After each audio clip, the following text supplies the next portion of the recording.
Today on Calm Talk by Geek Devotions, Celeste are talking about a great adventure that we just returned from.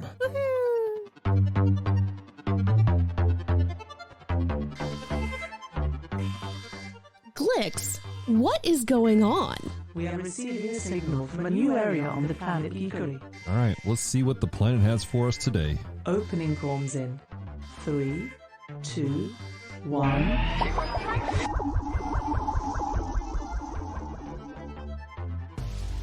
Hello, devoted geeks, and welcome to episode 161 of Calm Talk by Geek Devotions, the podcast extension of Geek Devotions, the show from devoted geeks who are devoted to letting you know that you are loved. I'm Dallas. I'm so glad you hit play with us today.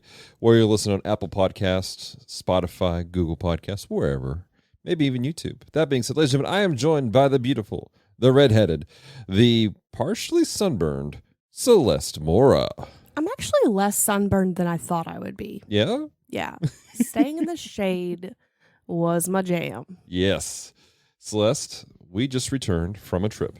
We did. It was not in our favorite rocket ship. It was not in our favorite rocket ship. It wasn't even in our car. It was not. But ladies and gentlemen, we had a great adventure this past week. Celeste and I just returned from Sumer Camp Louisiana, which is the youth camp for Louisiana Assemblies of God. Yeah. And we, for those of you who have missed the memo, Celeste and I have gone back into the role as youth pastors at our church. You're still over media. I'm still over media. And our first big event as youth leaders was taking students to camp. Yep. And so we want to talk about that. We want to talk about that experience, taking students to camp for the first time in 5 years. Mm-hmm. You guys know we've been part of camps in the past. Yeah. Just before this, I was serving a kids camp as the media director. You've served at track. I've served at track. But I'm talking about like literally the week before we took our students to camp, I was serving as the media director and helping out with students at a kids camp that was at our church also. Mm-hmm. And now I was taking students down south to Twin Lake Campgrounds. In Woodworth, Louisiana. Yeah. The speed trap of America. So that being said, let's talk about it. We want to talk about our experience with it. We want to talk about what God did, some things we saw, what God did in us. Mm-hmm. Celeste, where do you want to start this game? Oh, I don't know. There's a lot. It was good, but there's a lot. I mean, it was a week-long event. Yeah. And we were running pretty nonstop. Yeah. At the same time, I don't feel as exhausted as I feel like we have been in the past at different events. I do. But okay then, never mind, ladies and gentlemen. But I'm also not as overheated, if that makes sense. Mm-hmm. So I don't know if it just wasn't as hot because of that storm, Right? Or what, but like I could sleep right now. So now the camp itself, it's a fun camp, and we actually went to this camp years ago. We did about 5 years ago. 5 years ago, and I want to put this out there. I want to say thank you to the leadership that ran this camp. Mm-hmm. Charlie Allo and his team, they did an amazing job of building this camp up. We had the opportunity to go to this camp 5 years ago. Mm-hmm. It was actually our last event as youth pastors. Yeah. 5 years ago. And it was a good camp. We're not putting it down. We're not saying anything like that. But there were things that we saw that were like, it could be better. Right. And this is what I'm saying. I want to publicly say this on this podcast, and I hope Charlie hears this. We'll tag him. I will tag him. I am so incredibly thankful for Charlie Allo because he has confines that he has to work with. He has things he's having to deal with. And there's a lot of, there's another way to say this. The other camps you have to compete with. Mm-hmm. But what Charlie excels at is listening to those he's serving and working to make things better. Yeah. And Charlie has worked hard over the last 5 years. Again, we've not been to this camp at all in 5 years. And it was already a good camp. It was. And he made it so much better. Yep. Changed things around, shifted schedules, mm-hmm. Added things to it. And it was a fantastic experience. Yep. And I am so thankful for Charlie's willingness to listen, filter, and execute changes and improvements that need to be done. Mm-hmm. And at the same time, respectfully, just, maybe pushing some things to the side. Some things that just aren't for that camp. Or just not feasible at the time. Yeah, exactly. So thank you, Charlie. Thank you, the team, because you guys did a phenomenal job of creating a great camp that's safe and wonderful. And let's talk about real quick why it was so important for you and I. It's always important to have a safe camp, but why, Celeste, was it so important for you and I that our students had a really smooth start for us? Well, for you and I, we always want the kids to have a good time, to have a smooth time. But these two kids, this was their first time away from home. Mm-hmm. They've stayed with grandparents, but for this length of time, this was the first. They both came into youth in 2020 when nobody was going to camp. Yeah. So they had no clue what to expect. You kind of saw a little bit of culture shock on their face that first day. At one point, one of them goes, "There's so many people," and then the other one goes, "How old is the oldest that can come to this camp?" And I go, 18. She goes, "So I'm on the bottom?" It's like, it's not how that works, but yes. Yeah. I was like, I got you. I'm probably one of the older youth leaders here. Yeah. So I mean, it was funny. Like we purposely arranged to be on campus as soon as the gates open for registration because we wanted to ease them into that. Yeah. I knew that if we rolled up in there and there was already all 500 students, they would have lost their minds. It would have been instant, like walls up, scared to death. Well, and legitimately, they're both more like me in personality in that they don't like big crowds. Mm-hmm. I don't think we knew that about one of them. One of them we kind of suspected that would be a thing. But it was good to kind of ease them in to the, oh, look, there's more people. Oh, look, there's more people. Right.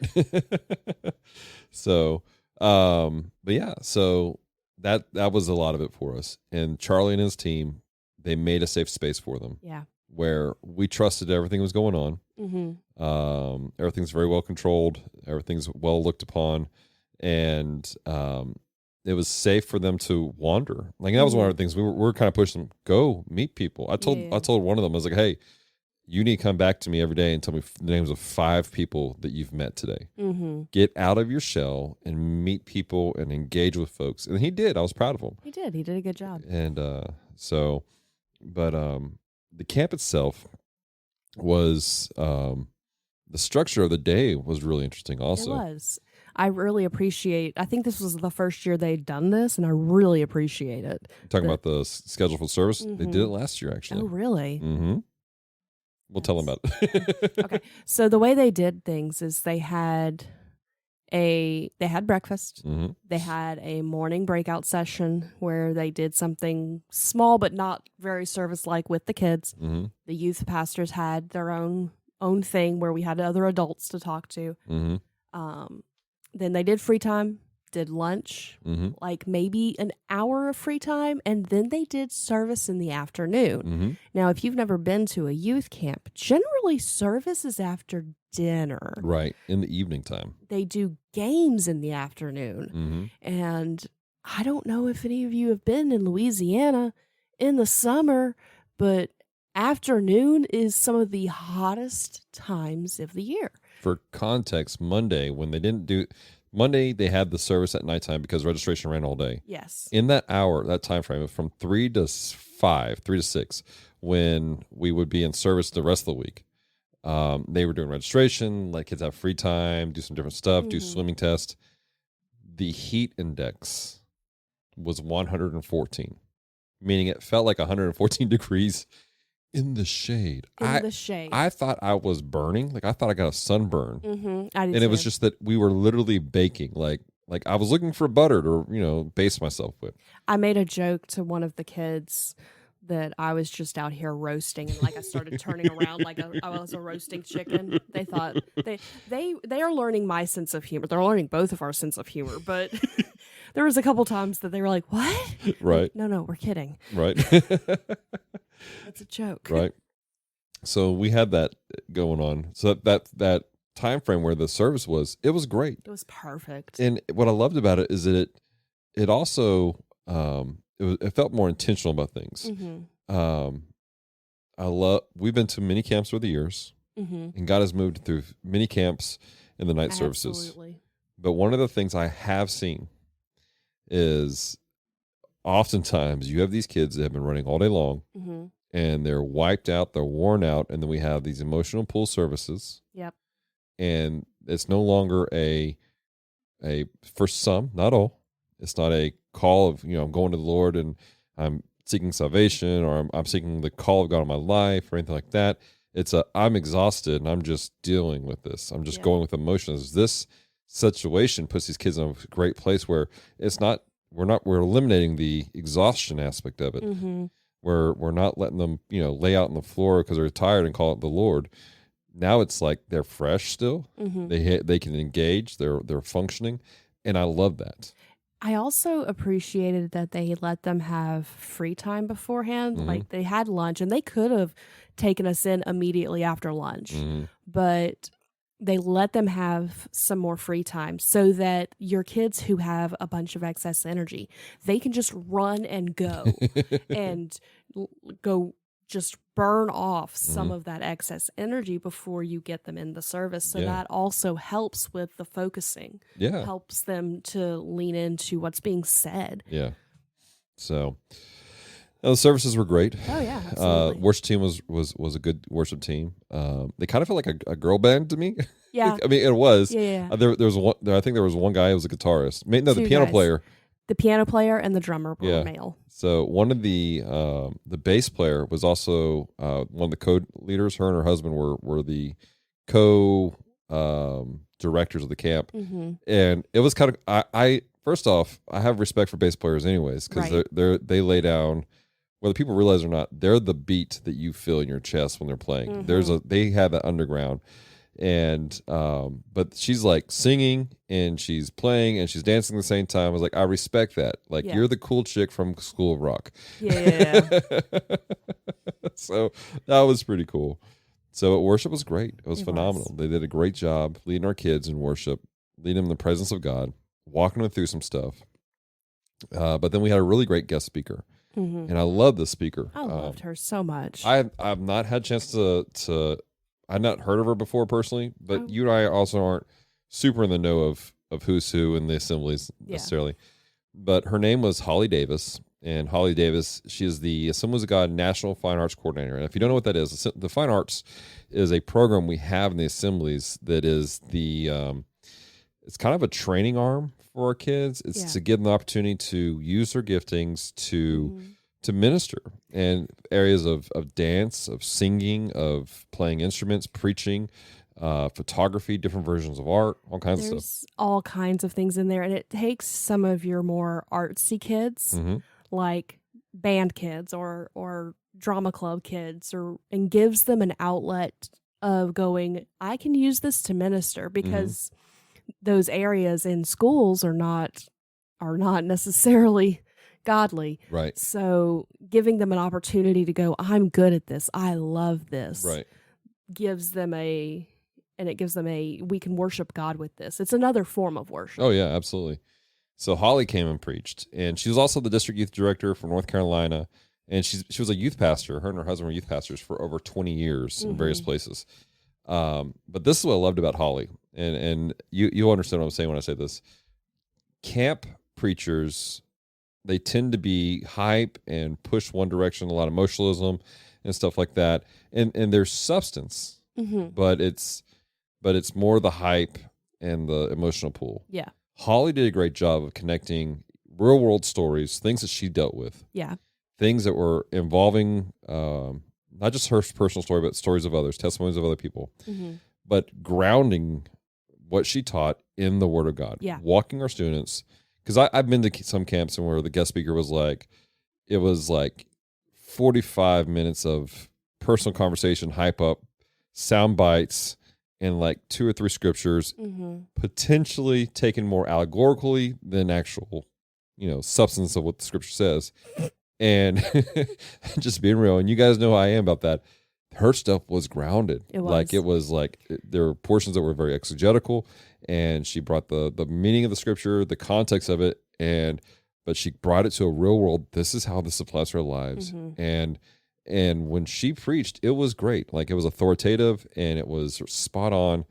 And I mean, God moved through her messages that she brought. He did. Charlie said something in one of the youth leaders' meetings about her, and he goes, "We brought her to speak for camp because she is a fantastic woman of God. She has a voice. She's doing all this.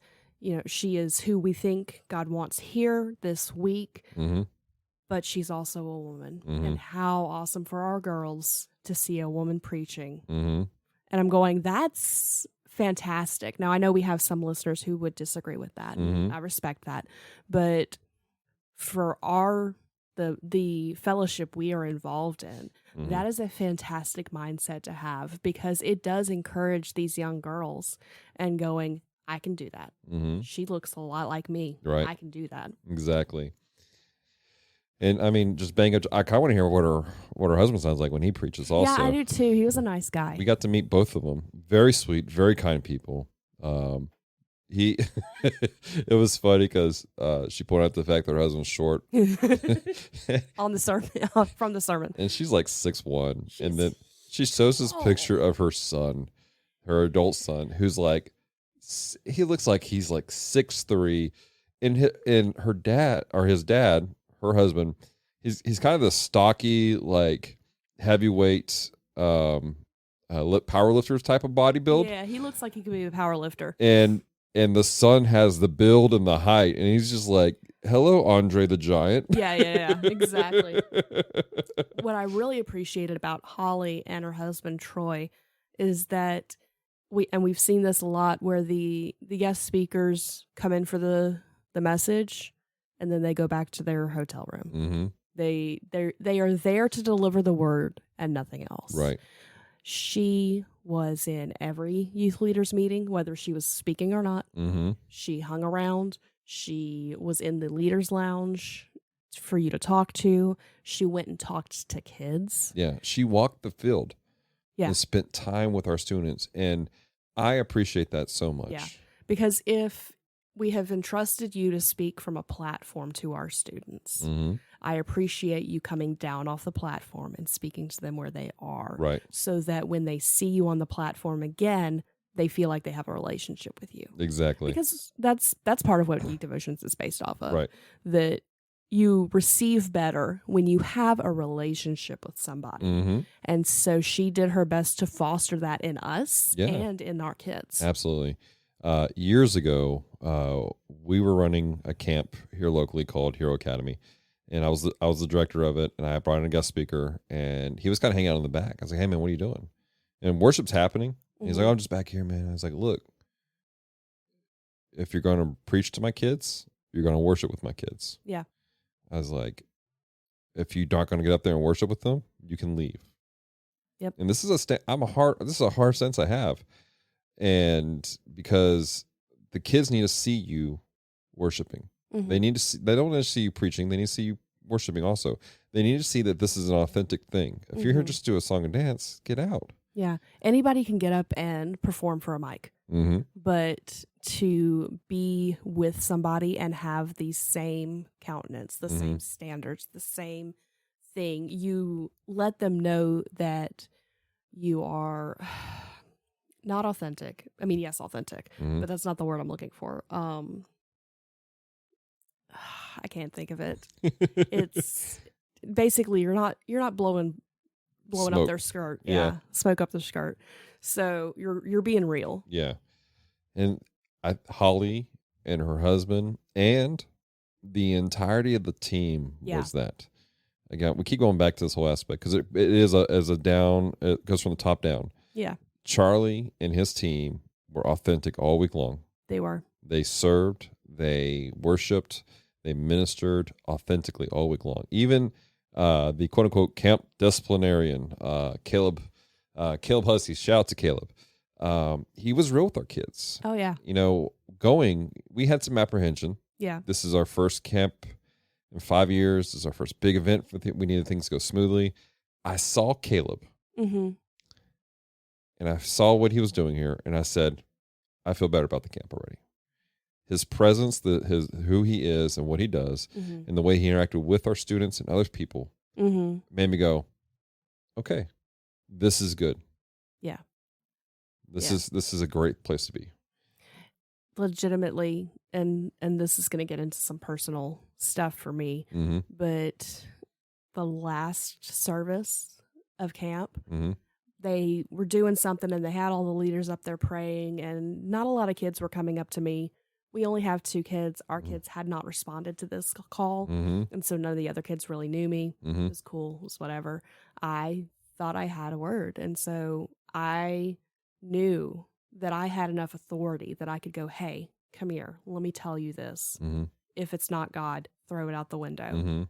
I don't do that normally. No. Like, I know I have that authority at our church, Mm-hmm. and I will text our pastor Mm-hmm. because I don't want to go up in front of everybody and be Yeah. like, hey, I need a moment with you. It Mm-hmm. was a situational thing of where I could get his attention without it Right. being disruptive. Mm-hmm. But I wouldn't have done that at any other camp because I wouldn't have had the relationship and known that I had the authority to do so. Mm-hmm. Be empowered Mm-hmm. by those who are learning things. Yeah. So, so throughout the camp, God did some amazing things. Yeah. Every service, and you saw it kind of trickled out. I think I cried just about every day. You did. Uh, You did.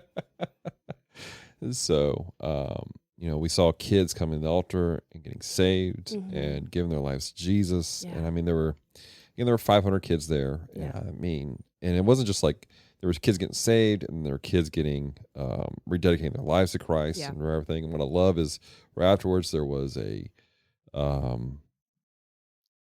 they called it FaceTime. Mm-hmm. And this is what one of the things, events are great, but what marks things is discipleship. Yeah. So you went immediately from this emotional moment of salvation, which is emotional. Yeah, it is. There's a logic. There's a I understand what I'm doing. I'm dedicating my life, but it's an emotional thing too. Mm-hmm.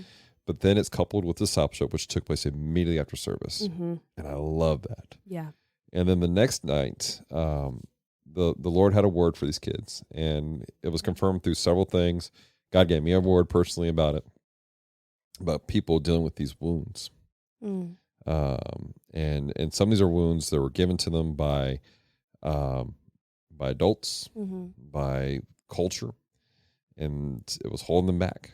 And they hear the gospel, they hear that God has salvation for them, but they're also thinking about these wounds, and it's holding them back. And there was a call for that healing, Yeah. and we saw kids coming to the altar. Yeah. Some kids that were just dealing with some messed up stuff. Some of them that were pondering whether or not they belonged on this planet anymore, Mm-hmm. and just getting healing in that moment. And Dallas is crying again now. It was great. Yeah. It was powerful. And again, immediately afterwards, discipleship, Yeah. training, walking them through it, making sure things are done. And so we just saw God move powerfully Mm-hmm. in everything. Yeah. It is a special honor to get to hear someone so young Mm-hmm. speak out for the first time. Yeah. To hear someone so young pray out loud for the first time. Mm-hmm. There was a little boy who felt like he had something he needed to say, and they had said from the front, you cannot mess this up. So Right. even if it wasn't God telling him he needed to say this, he felt empowered to do it. And he's talking and his voice started cracking, and my heart just went, oh, the baby. But it's phenomenal to see, and it is such an honor. Mm-hmm. Dallas and I are passionate about teenagers. Yeah. We are passionate about those who are disenfranchised, those who don't know that they're loved, those who feel like outcasts. Mm-hmm. But there is something special in both of our hearts about people who are under the age of like 19 Mm-hmm. because they don't have it figured out yet and they need help. And a lot of people look at them like they're supposed to know everything. Yeah. They're treating 13 and 14-year-olds like they're 25, and they don't have the emotional, mental, or spiritual maturity to handle things. So they need people with a heart for them who's going to love them. And walk them through it. And walk them through it. Simple things. Even if it's stupid, to be there for them. Right. And that's the thing is, you hit it, walking them through it. Yeah. Having a heart for them and walking them through it. That's they don't have that. Yeah. We have this weird situation with young people where we have said, grow up, act your age. Mm-hmm. We've given them tools like they're adults. Yeah. And not told them how to use it. Not how to use it, expecting them to do it like an adult. And then we dog them. We berate them. We call them immature. And we do these things like you've set them up for failure. Yeah. Now, admittedly, some of them are immature. Sure. But if they don't know, they don't know. And if you don't walk them through, they can't grow. Mm-hmm. Simple things. For example, we stopped at a cafe on the way back. Mm-hmm. And because we needed coffee. And one of our students was going to go pay mm-hmm. and for his coffee. And again, it's not something he does normally. Doesn't normally handle money. He just throws the money on the counter in front of the cashier. I was like, hey, buddy. And the lady was real cool. She's chill. And she's kind of what I was doing. I was like, next time you do that, I want you to hand it to them directly. Okay? Don't throw it on the counter. I was like, that looks, that's some people take that as being rude, disrespectful. Mm-hmm. He goes, I didn't mean to. I was like, I know you didn't. I'm teaching you. We're walking you through this. Yeah. Then later we stopped at Natchitoches to get some, take a bathroom break real quick. And then he went to pay again. Because snacks. And so he handed the woman this thing. But this time, he just handed her a ball of cash. Like, hey. I was like, cool. I'm proud of you for handing it to them. Now, next time, open the money. Hand it to them flat so they see what you're giving them. Yeah. But again, it's just taking the time to walk them through it. Yeah. And that goes to everything from those basic things to the spiritual things, how to pray, what to pray, all these things, when it's time to back away from certain things, mm-hmm. how to read our Bibles. We've got to walk these kids through this. And it's not even just kids. You can be an adult and a new believer and not know basics. And if no one tells you, then you're not going to be grounded in what needs to happen. Exactly. Like there was a young man the last night. We had a celebration service and it was very late. And this poor baby was I'm glad you're telling the story. So tired. He was with a group of friends and he had been saved. He had chosen to accept salvation that night in the main service. Yeah. And so he was reading his Bible for the first time. And so he was in Genesis. They gave him a Bible. Somebody gave him a Bible. Oh, good. I didn't know that part. That wasn't his Bible. Somebody gave him that Bible. Somebody gave him that Bible and he was reading it and he fell asleep in the free time while everybody's getting snacks. He fell asleep in the snack shack area just on his Bible and he was gone. He was out cold. We're talking to him. His friends have left. And so you and another youth pastor woke him up. Poor dude didn't even know where he was at. I was like, "Come on, bro, we gotta get to the tab. We gotta get to the night. We gotta get to the celebration service because it was the last night. We have a big celebration service we're doing."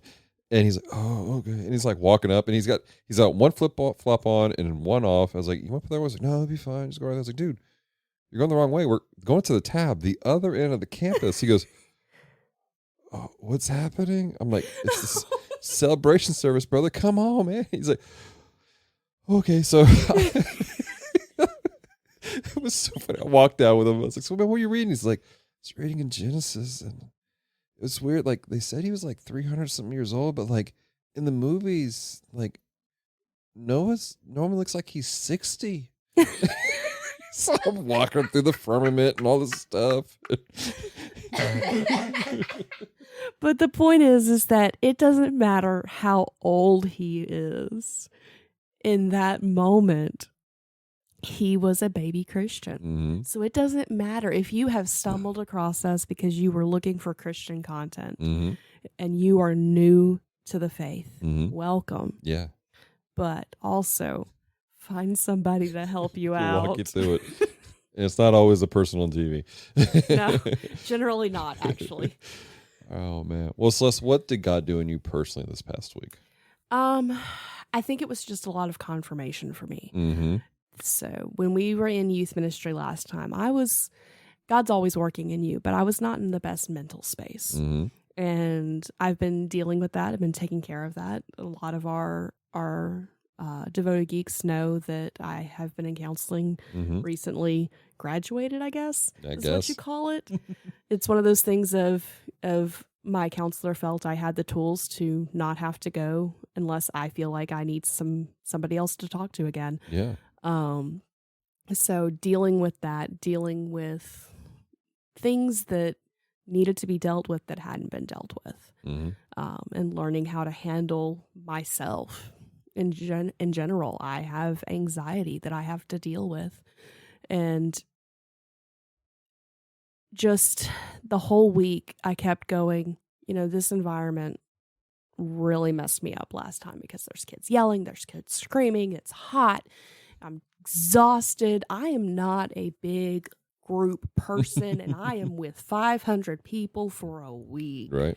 I have to go step away at GeekCon and it's 3 days. Right. So it was just a lot of God showing me how he had been preparing me. Yeah. And getting me to the point of where I can do this better. Right. I did the best that I could when we were youth pastors last time. And I'm not saying there's great things that came out of that. Mm-hmm. We have kids that are doing amazing things that were in our youth group that we poured into them. Some of them I can attach to me. Most of it's attached to you. But that's another conversation. Not sure what you're saying anymore. That's another conversation. You know how when kids do things, you can go, that comes from mom, that comes from dad. They do things. Talking about blaming me for things. Yes. Okay. But good things. It's not my fault. Never mind. You were about to call out a specific name, and we don't need to do that. But I think that this time while we're in youth ministry, for however long God has us here, I'm going to be better than I was. Mm-hmm. And that's because as Christians, we should always strive to be better. Yeah. We should always strive to learn and to grow and to do what needs to be done. But because we took that time of not ministering, I am in a better place than I was. And so I can do a better job this go round. Sure. Good deal. And I'm excited about that. I'm glad to see that you're in a better place. Yeah. For me, God did a lot of reminding for me, reminding me of certain callings, giftings, things that he's promised me. Take me all the way back to when I was a teenager going to camp at Youth for Nations, at Christ for Nations Institute, and things that God promised me and things that I prayed for. Yeah. And I operated in certain things today or this past time. There are giftings that some of my mentors, Pastor Matt, Pastor Scott, have that I've compared myself to them. Yeah. And I realized that I have some giftings, but they're not quite like theirs. And I think I want to say I was intimidated by their gifting, but I just felt like I wasn't as good as them. Yeah. I wasn't as powerful as them in certain things. And so I just didn't operate in those things very often. At the same time, there are other things that God's gifted me. Because of the things that you are into, it opened doors. Oh, yeah. I was made the dorm leader for the dorm that I was staying in. And by dorm, I mean it's a barrack. It was 2 rows of bunks with many young men and their youth leaders. And we got there, and Charlie had said, "Hey, you're going to be a dorm leader." And I was like, "Awesome, B3, let's go." And I was like, "Is that one of the ones that's updated?" Nope. It was not updated. Maybe next year. Maybe next year. But I got in there, and I was kind of intimidated about it because, like, I don't know these kids. Yeah. Like, there's 40 guys in here. 50 guys in there. I have no idea who these boys are. I don't know their youth pastors, their youth leaders. And so I was like, let's make this happen.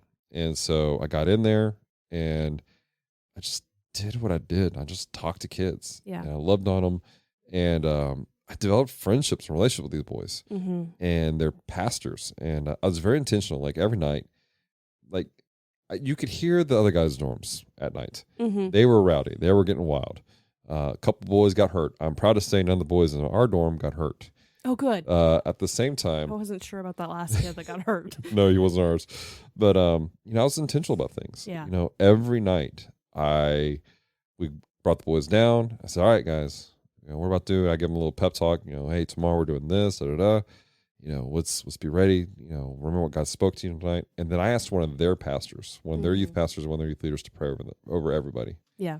And I I talked with a bunch of the boys, nerded out about anime. I wasn't even wearing anything anime related. Not the first day. Not at all. Not until we left. Oh, you're right. I wore nothing Geek Devotions or geeky related until we left. Well, you were playing games with strangers, sure. Yeah, but that was for like a night service, and they didn't. They even asked what that was. Right. And but I just did life with them, and just natural conversations came out. We joked, we laughed, and God was reminding me that He has built me to develop relationships with kids, and we've developed relationships with some of the kids here locally. Oh yeah. In our own church, and I was just because we're here. We went to their house with their parents and everything, but it is a gifting God's given me to connect with kids on certain things. Yeah. And to do life with them and to jump from conversations. I literally went from conversations about anime and Dragon Ball Z and all kinds of things, nerd related, to talking about Bible translations, talking about theology, Messianic Jews, and other things. All, and then right back to geek culture, talking about what Pastor Holly spoke in the service within a span of an hour. Yeah. With some of the same kids. Yeah. And God was like, I really felt God saying to me, is like, I built you for this. Yeah. And, when we came out of youth ministry 5 years ago, there was a reason for it. It had to take place. Nothing nefarious, nothing weird, but we had to come out for certain reasons. And some of it was to serve our church in a different capacity. Yeah. And it was hard. It was difficult to come out to serve our church. And not that I don't regret serving media, and I'm still doing media, but doing youth ministry was a thing. Yeah. And for over the last 5 years, like, I was starting to question if we'd ever go back into youth ministry. I really didn't think we would. Like, I was about to throw out my youth ministry books. I unsubscribed from youth ministry mailing lists and from programs that I was part of. That now we have to go find it. I gotta go figure out who they were. Because I was like, I don't know if we'll ever do this again. Yeah. And then here we are, doing this again. Yeah. And God's like, I built you for this. You had to take a break for a while. But now you're here. And I was talking with with our team today. By our team, I mean my church team, not Geek Devotions team. And I said, look at the life of Paul. Mm-hmm. Paul, we look at him, and as Saul, we villainize him because he did some terrible things. Yes. But the reality is he was zealous for Yahweh. Mm-hmm. He was zealous for the same God that we worship, Yahweh. Mm-hmm.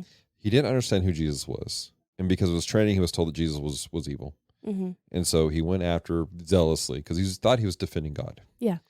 Came to revelation of who Jesus was in a blinding way. And but and the first thing he did was go out and preach. Zealously preaching the gospel. Mm-hmm. And then he went to another place to preach, and the people were afraid of him because they're like, you're Saul. And so the leadership said, hey, it's time to pull you from this for a minute. Mm-hmm. You're passionate about this. You're good at this. We're going to pull you from your gifting for a minute, and you're going to sit under the apostles for a while. Yeah. You're going to be here, and there's going to be some time of training. We don't really have an idea of specifically how long that training was, of earning trust, growing things. But I can guarantee you, Paul was probably in this place where he was stirring. He's like, I want to do this. Yeah. I want to step out. I'm zealous. At the same time, I love this. He sat under Peter, who was zealous, who chopped off a dude's ear. Man, I think Peter was a Cajun. He did these things, but he had to learn to control himself. And Paul is now sitting under a man who was like that. And Paul was zealous to the point of killing people or sentencing people to death. And he was now realizing, I need to learn grace. Yeah. And then 3 chapters later, he's released again into ministry solo with Barnabas to do a special assignment. And it's in that tension of those time frame of I'm having to pull back from what I want to do for a reason. And we were pulled back for a reason. And in this time frame, this 5-year gap, we've grown, we've learned things, we see things differently. We've been equipped with different skill sets now. The world itself has changed. The world has so much. changed so much. I think we're in a better place now. Yeah. To operate in this manner. We're also more mature as believers. That just goes without saying. Yeah. Not that we were immature, but we hadn't been, it was 5 years of experience we didn't have as believers that we now have under our belts. So that was our experience at camp. Yeah. And I want to say thank you to the leadership at our church. Yeah. For putting us in this position. I want to say thank you to the parents for allowing us, for trusting their students to us. Yes. For entrusting us to take them to camp and to love on them and to see them do some great stuff. And they did. They got to operate in some cool stuff. They did. You know, the young lady that was with us, you know, God was moving and shaking. She really had a desire to pray.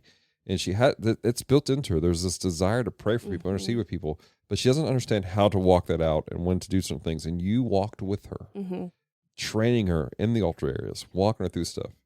One of our young men, he's young. He's got starting that process of going from concrete to abstract thinking. And so I was able to sit down and walk him through, okay, this is what's happening. This is what we're seeing. This is how God's moving in this place. And then on top of that, he got to use his own giftings through one of the breakout sessions they had on using photography to minister. Yeah. And so there were some cool things that took place. And again, thank you, Charlie, and your team, because you guys created an amazing camp, not just for us. Yeah. Not just for our kids, but kids across the state.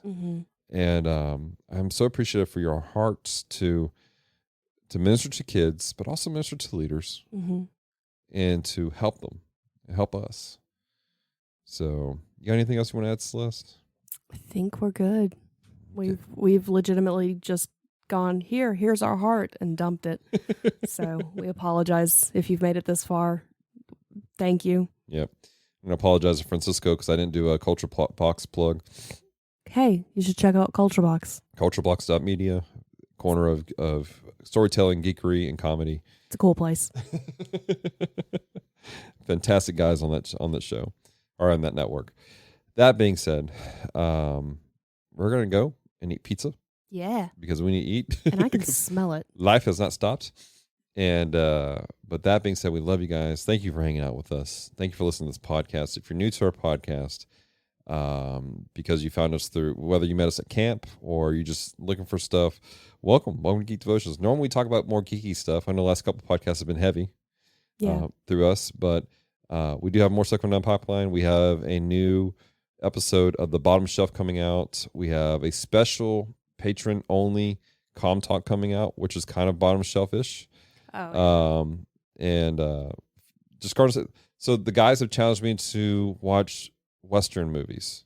Because Dallas has a rule of 3 where you have to watch 3 episodes of an anime before you're like, no, I'm good. Unless it's obviously like goes against your convictions within the first episode. Out the door. And then, or gives you a problem. There was one that I just emotionally could not handle. Yeah. We did not get to the 2nd episode, much less the 3rd. And so they're kind of using his rule of 3 against him. Yeah, to make me watch Western movies because I don't like Westerns. And so if you want to see what that journey is like, go to patreon.com/Geek Devotions, or just go to our website, geekdevotions.com, sign up to be a Patreon. Liz is $1 a month. You can help support what we do here at Geek Devotions. And you can find out how that journey's going for me. I wish that this was a video podcast in that instant because of your face. But at the same time, then I go, my hair is not meant for video at the moment. Right. Also, we'll let you guys hear in just a couple of weeks. We're going to have a 40-hour live stream. Yeah. We're working to raise money for Geek Devotions. We've got to raise $5,000 so we can get a 501c3 set up and get a nonprofit status for Geek Devotions, which will open doors for us to do certain things. Great example. One of the things we want to do is have handouts like a con survival kit Yeah. for con goers at the cons we go to. Mm-hmm. And people wanted to give us stuff Yes. for it, but they couldn't because we're not a nonprofit. Yeah. So we're like big corporations where they have it in their budget to do things like that. But Right. we have to be a nonprofit. exactly. So this is going to open some more doors for us to do that. It's ministry stuff. And so check that out. Oh, by the way, speaking of camps, if you want us to come speak at your camp or your church, your ministry, give us a shout. We'll love to travel and minister. We, like I said, we are youth pastors at our church, but our pastor has opened doors for us to be able to do ministry and do other things. And so if you would like for us to come minister, let us know. We'll work it out. All right, so we'll land the plane, babe. Thank you so much for taking the time to listen to Com Talk today.